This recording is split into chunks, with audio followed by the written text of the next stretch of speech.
My name is Ramone Ray. I'm a marketing and technology evangelist at Infusionsoft and smallbiztechnology.com. And I love to help small business owners understand that technology, although a teeny bit complicated, that they can use it to grow their business. Smallbiztechnology.com is a resource with about 10 writers. We try to publish 3 to 5 articles per day, and that's through which we have smallbiztechnology.com, this online resource through which I publish my books. My recent book is the Facebook Guide to Small Business Marketing. I'm a speaker. After they go through all the A, B, C, D, E, F, G speakers, then they come to me. I'm a freelance writer and a journalist. So that's what basically smallbiztechnology.com is all about, a resource for small business owners. A couple things I'm doing in regard to the speaking world and education for small businesses. One is the annual Small Business Summit, which I've done for the past 7 years. This year will be the 8th year. I also have something called the Small Business Influencer Awards that I'm doing with Anita Campbell of Small Business Trends. That's to find the influencers who influence the world of small business. I also have the annual Small Business Technology Tour, and that's where you can get a lot of information in one day with technology, how to grow your business. So those are a few things that I've been working on. Of course, I've been speaking here at South by Southwest. I've spoken at Blog World and a few other things. So really it's all about if there's a small business owner somewhere, if there's technology somewhere, I want to be there and help educate them more or help learn. Yeah, at South by Southwest, there's a few things that I've done so far. So I think one is there's 2 events that we did. One was the first ever South by Southwest Small Business Meetup, which I'm happy to say that South by Southwest asked me to lead, and that was off the hook. It was cool. We were dropping tweets and everything. The second thing that was interesting is that also the original Kings of Technology that we did also, and that was really for technology experts helping small business owners use technology, original Kings of Technology. Other things, I've done a lot of video interviews here, really talking to other small business owners, other experts on what are some of the things they're doing. And I think overall, biz dev and relationship building, going to coffees, meeting up people and just saying hello and finding out who somebody is and telling them about myself. So that's pretty much what South by Southwest has been for me. Regarding technology, I think small business owners always want to do a few common basic things. I think 1, they always want to get more customers. That's point 1. How can I get more customers? 2, they want to know how can I keep the customers I have? The world is so much noise, but how can I use technology to keep the ones I have and have them buy more? And I think 3, technology is a bit confusing for many, but how can I be more productive? How can I be out of the office and still get work done? Heck, how can I be in the office and get work done? So I think those are some of the 3 things. How can I get more customers? How can I keep the ones I have? And really, how can I leverage technology? And there's so many great tools to be more productive. My latest book is called The Facebook Guide to Small Business Marketing, and it's really a resource. Some people joke and say, well, Ramone, the day the book was out, it was outdated. Not the case. The Facebook Guide to Small Business Marketing is really a platform to help small business owners understand, 1, how you can use social media overall better. 2, how you can use Facebook better. And so really inside the book, you're going to find insight for example, simple things like using photos. You know, just use photos and put a caption to engage and have that audience better interested in what you're doing. And I think the biggest mistake that I find that small business owners are doing, and I'm sure you cover this on Cox Blue as well, but I think some of the biggest mistake I'm finding, people are trying to sell. Buy from me. We don't go to Facebook to buy. We go to have fun, we go to chill, lay back, sip some tea or a bottle of Coke, whatever you're doing. So that's kind of what the book is all about. Chill, take it easy, and develop a relation. Get people to know, like, and trust you. Once they do that, then you can sell to them. To get people to really understand that social media is not about sales, it's a mind shift. You have those kind of people that are a bit overweight and they want to eat Dunkin' Donuts and Snicker bars and sit on a couch and think they can lose weight. You can't. You have to change their mind to understand you have to change your behavior. Social media marketing, in my opinion, and there's a lot of gurus out here who can do much better than me, but from what I've seen, it's really about understanding that if you want to get people to buy from you, you first must get people to like you, to laugh with you, to engage with you.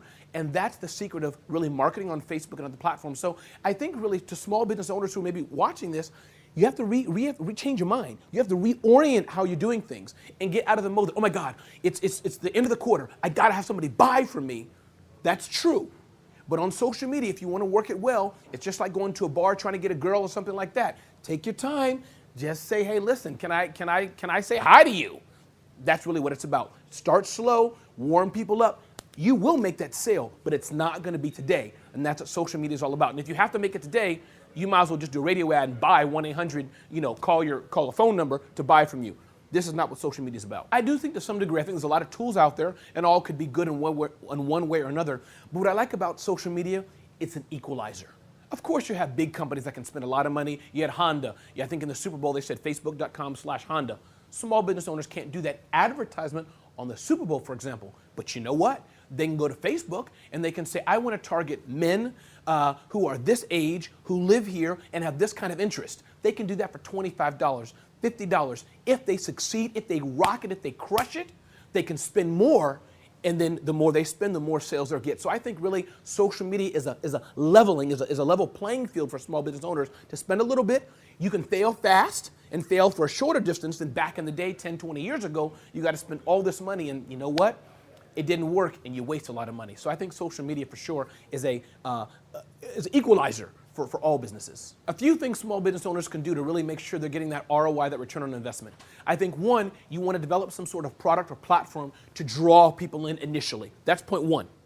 I think point two, once you're drawing people in, make sure you can track that. And again, that's very cerebral. It takes us some time, but make sure you can track that to know where that traffic is coming from. Once you draw them in, once you've tracked it, I say the third thing is make sure you can capture that information. A like is good and fun. Oh, that's cute, but make sure you capture some information. There's third-party tools and things you can add on there. And again, you can probably read a lot of this on Cox Blue. So I think the fourth thing is once you do that, then you're going to start this engaging. You're going to start having people liking you and engaging with you, having fun. And the last step is the fifth step. That's where you can go for the sale. Once you've drawn them in, once you're tracking it, once you're getting their information, once then you're engaging them and nurturing them, that's where then you can go in and say, hey, by the way, you've been with me now for a few days, weeks, hours. Would you like to buy from me? And guess what? Everybody's not going to say yes, but as small business owners, out of 100 people, we just need 10 people, 20 people to say yes and buy from us. Yeah, I mean, I think that Facebook is not necessarily for everybody per se, but I do think that every small business owner should try Facebook out and other tools. So I think that Facebook, I don't think it's plateaued. I don't think it's reached a limit. I think there's so much more to go to Facebook. I think the challenge that small business owners in particular face is how they're using it. You have somebody who says, okay, let me try Facebook. I just read Ramone's book. I read on Cox Blue. Hey, that I should try Facebook. I'm going to try it out. And they're posting pictures of their stupid-looking profile with their hair hanging over their face that's in a dark room in the bathroom with a dirty mirror behind them. It's not going to work. So you need to start using Facebook properly, testing it, and then I think you'll see the results. And as I say in the book, listen, Facebook is not an end-all for everybody. So try it. Maybe your audience is all on Twitter. No problem. Maybe they're on Google+. I doubt it, but no problem. But I'm saying try these tools, measure them. But I must say, Facebook with so many people on there, the granularity that you can target people, I would be surprised if it wasn't for most small businesses to do something on it. What I like about Facebook is that it's so big, has so many people, it's national, international, all over the world, not even maybe to Mars soon. It's so big. But yet, that local bike shop, that local baker, that local foosball machine making company, I don't know if there's something like that, they can still use Facebook to do hyper-local advertising. So you can advertise locally, that's point one, really drill down to the zip code level, the company level, or you can use it for your current customers. Say, hey, when you come in, go to Facebook, check in, let us know you're here. Every 3 check-ins you get, we'll give you a discount or a free donut, whatever it is. So those are the 2 ways that I see that very local businesses can use Facebook. You can reach people in your area, or the people you already know, encourage them to kind of wave their hand at you and say, hey, we're here, and reward them for coming back again and again and again. As an evangelist, I think my job, first and foremost, is to tell small business owners technology is awesome, you can use it. In regard to the book, The Facebook Guide to Small Business Marketing, I think for sure what was great that I liked about in the research for the book is that guess what? The most difficult part about using Facebook is not the money, because you can do it for free. You can just post or you can buy. So you can do it for free. The biggest investment for using Facebook is the time it takes to think about what you want to advertise, the time it takes to think about how you want to market it, and the time it takes to think about doing something out of the box, different than your competition to reach customers. So yes, I'm an evangelist, and I think Facebook is one of the darn best tools out there to try to reach your customers. So if you want to read the Facebook Guide to Small Business Marketing, and big thanks to Cox Blue for taking the time to talk to me about this, you can go to Amazon.com or Barnes & Nobles or anywhere books are sold in your local market. If you want to go through the aisle and with your bagel and coffee and tea and buy it, do that. To find out about me, you can find me at smallbiztechnology.com or on Twitter at Ramone Ray.